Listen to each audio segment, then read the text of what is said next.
오늘 우리에게 주시는 하나님의 귀한 말씀은 히브리서 3장 1절에서 11절까지의 말씀입니다.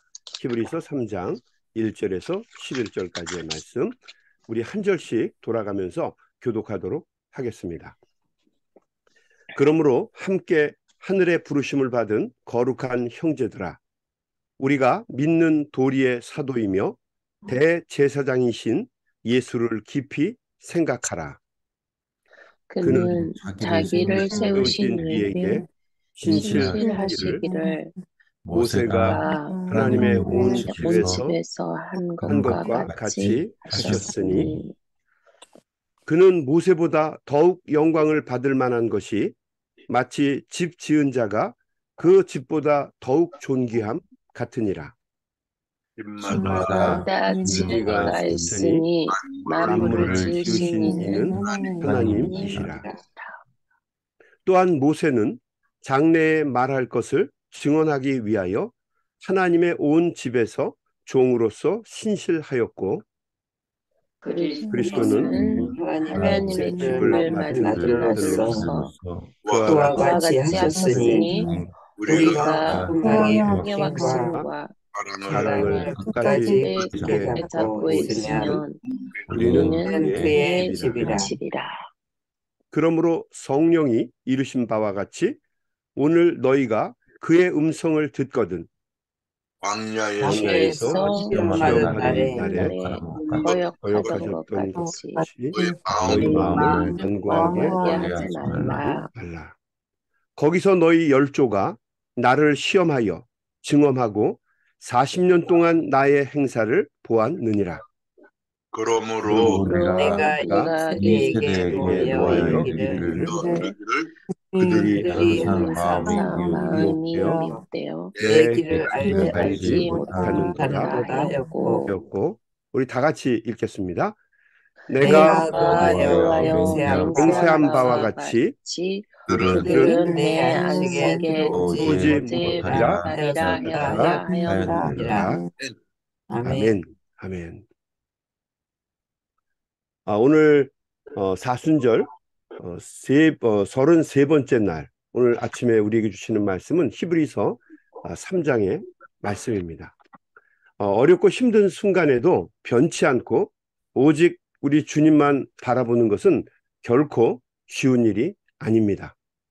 이것은 하나님에 대한 절대적인 믿음과 순종이 있어야만 가능하고, 또 무엇보다도 평상시에 꾸준한 연습, 하나님께 순종하고 하나님과 동행하는 연습이 되어 있지 않으면 고난 속에서도 흔들리지 않고 주님만 바라보면서 나아가는 것이 쉽지 않습니다.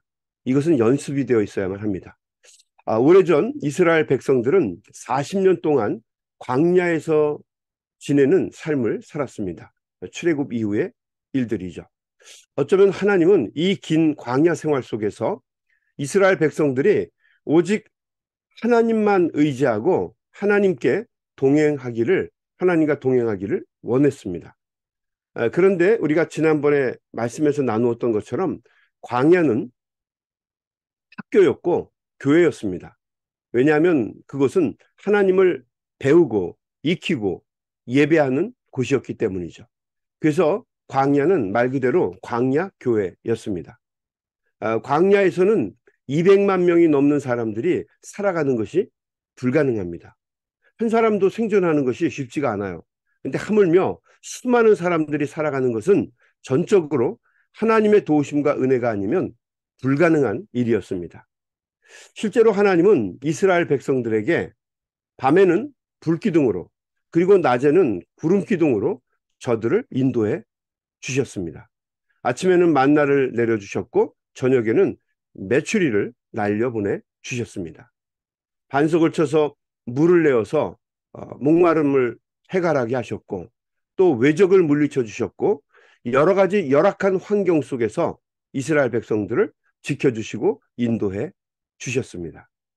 그래서 기적이 상식이 될 정도로 이스라엘 백성들을 하나님이 돌보시고 그들의 앞길을 함께 동행해 주셨어요.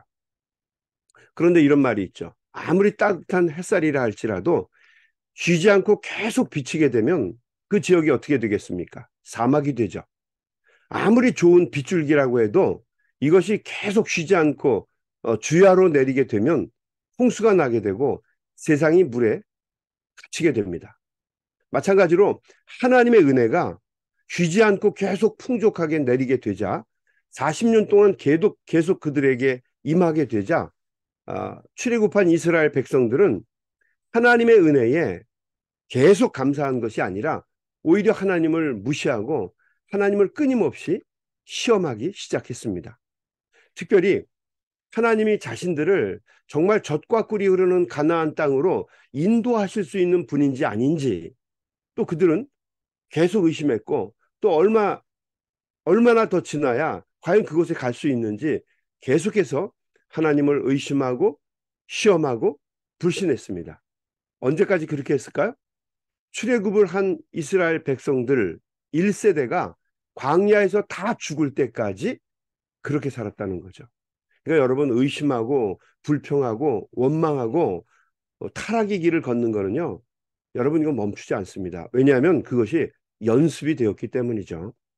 진앙도 연습이 되는 것처럼 망가지고 타락하는 것도 연습을 통해서 그렇게 되는 겁니다.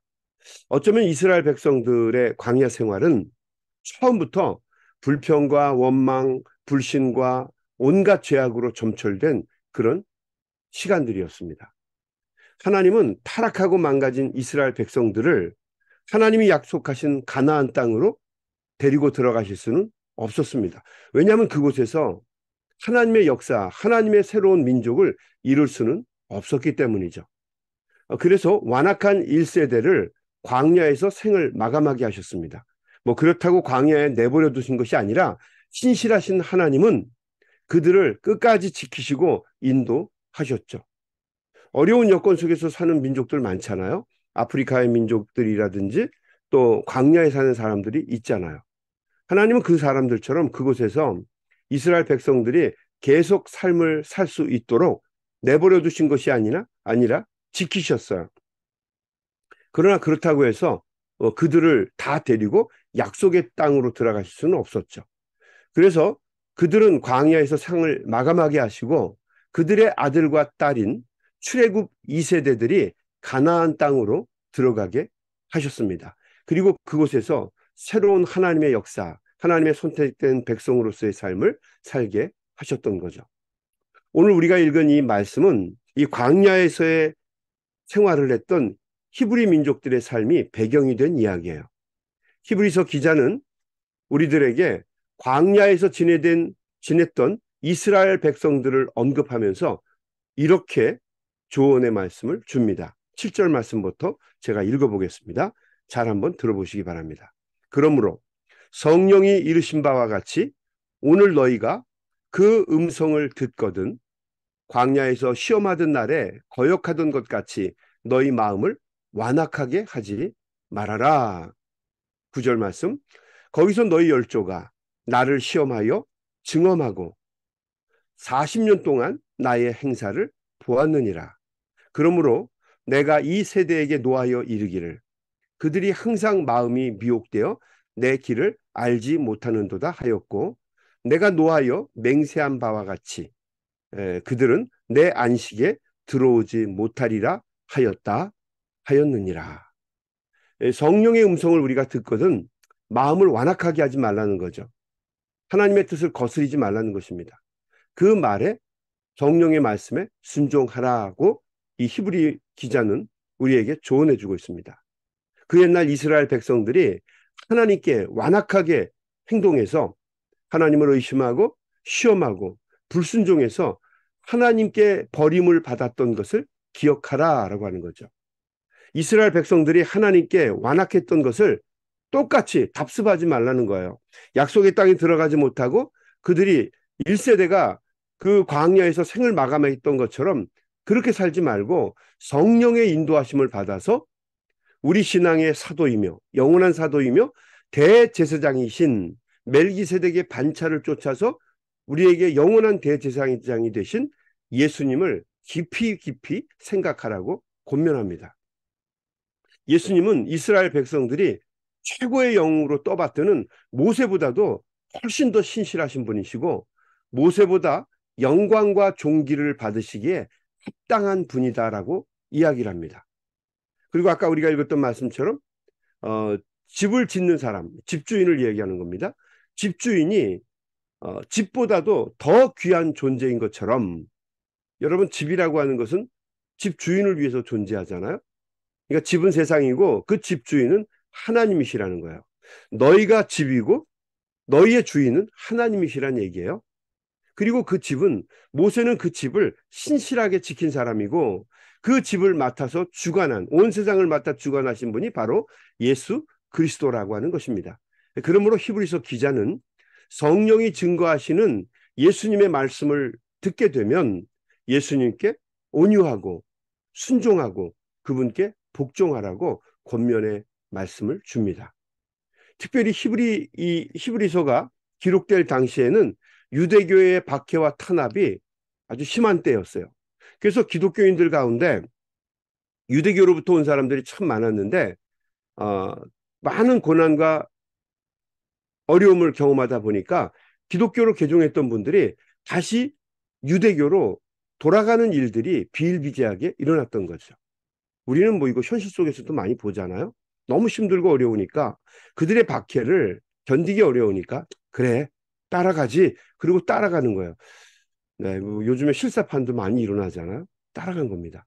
그래서 히브리서의 기자는 우리에게 히브리서를 통해서 예수님이 누구신지, 그분은 하나님의 아들이시고 아까도 말씀드렸지만 우리의 영원한 사도이시고 대제사장이라는 거죠.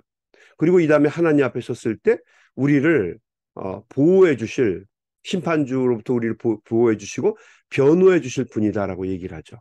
왜 그분을 우리가 따라야 하는지, 그분이 우리의 구원자가 되심을 이 히브리서를 통해서 강조하고 있습니다.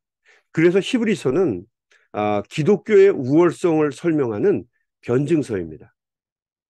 여러분 광야의 생활이 하나님께 대한 순종을 통해서 옥석을 가리는 시간이었다고 한다면 이 히브리서의 배경이 된 박해는 예수 그리스도에 대한 순종과 복종을 통해서 옥석을 가늠하는 시간입니다. 그러니까 광야 생활이나 박해가 모두 다 광야의 시간이라는 이야기죠.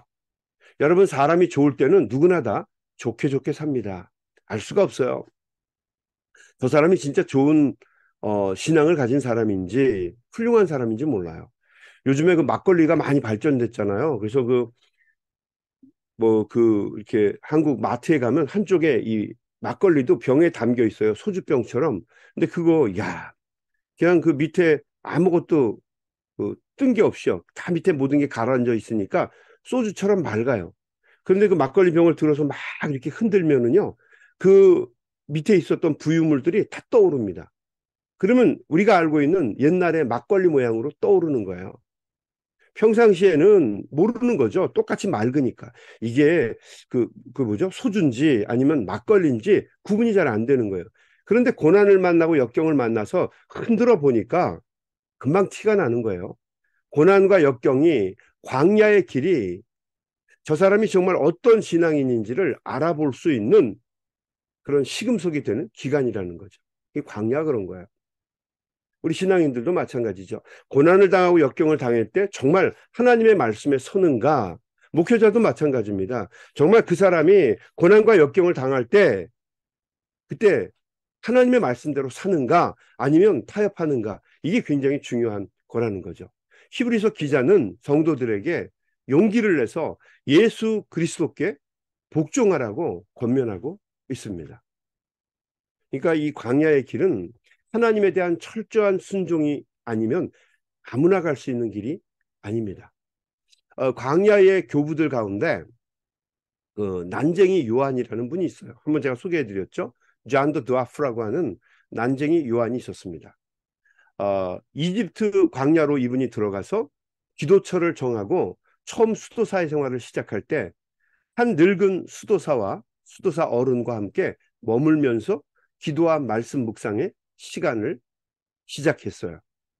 영성이 깊었던 늙은 수도사는 이 요한에게 요한이 보는 가운데 그 모래에 마른 나무 한 그루를, 지팡이 같은 거겠죠?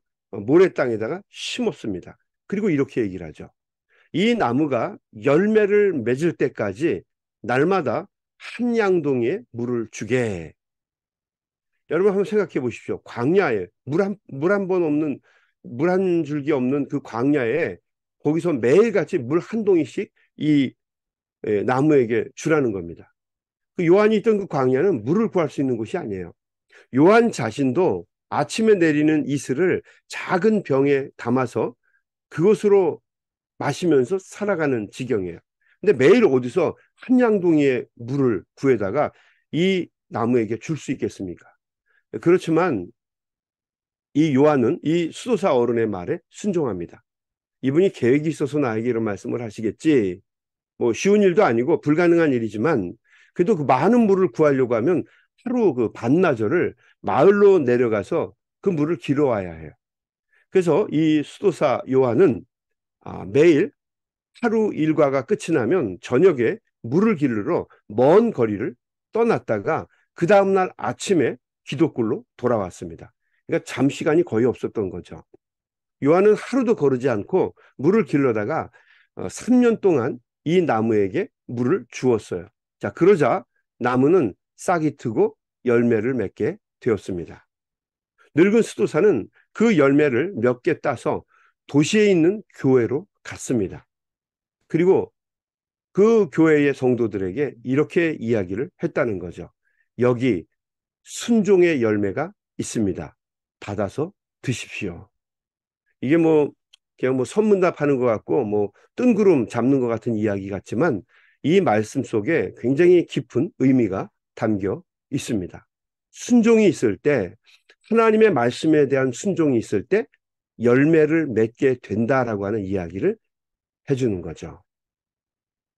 힘들고 어려워도 성경 아닙니까?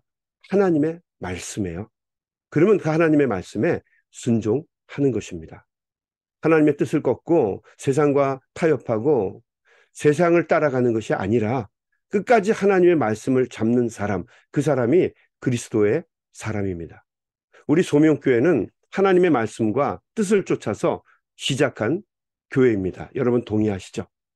특별히 용기를 내서 함께 광야의 길로 나선 우리 모두는 우리 주님께 순종하기로 선택한 사람이에요. 뭐 우리가 잘 아시겠지만 전화해서 모인 정도들도 아니고, 그리고 무슨 좋은 조건이 있고 뭘 어떤 걸 바라보기 위해서 온 사람들이 아니에요. 그냥 하나님의 말씀에 순종하고 하나님이 주시는 은혜로 살기로 작정하고 이 광야의 길을 선택한 사람들입니다. 끝까지 하나님의 말씀에 충실하고 하나님이 주신 사명에 그 사명 붙잡고 살고, 그리고 우리가 섬기는 커뮤니티를 복되게 하기 위해서 많은 사람들에게 저렇게 사는 것이 정말 그리스도인이고 하나님의 사람들이구나, 이것을 증거하기 위해서, 보여주기 위해서 우리는 이 소명교회를 시작한 사람들입니다. SMC, 여러분 의미 있지 않습니까? 우리가 광야의 길을 살아갈 때, 특별히 어렵고 힘들 때 변치 않는 마음으로 주님만 의지하면서 끝까지 믿음으로 다른 박질 치셔서 승리하시는 하나님의 귀한 종들이 다 되시기를 주님의 이름으로 간절히 축원합니다. 아멘. 우리 한번 같이 기도하겠습니다. 하나님 아버지 감사합니다. 오늘도 이 아침에 저희들에게 새 생명 주시고 또 이른 아침에 같이 모여 주님 앞에 예배할 수 있게 해주시니 감사와 영광을 돌립니다. 주님, 우리들이 예배할 때에 함께 해주시고 또 한마음 한뜻 되어 기도할 때에 우리의 기도를 들어 주옵소서. 하나님과 동행하는 종들이 되게 해 주시옵시고 변치 않는 마음으로 늘 하나님께 순종하는 목회자와 성도들이 될 수 있도록 인도해 주옵소서.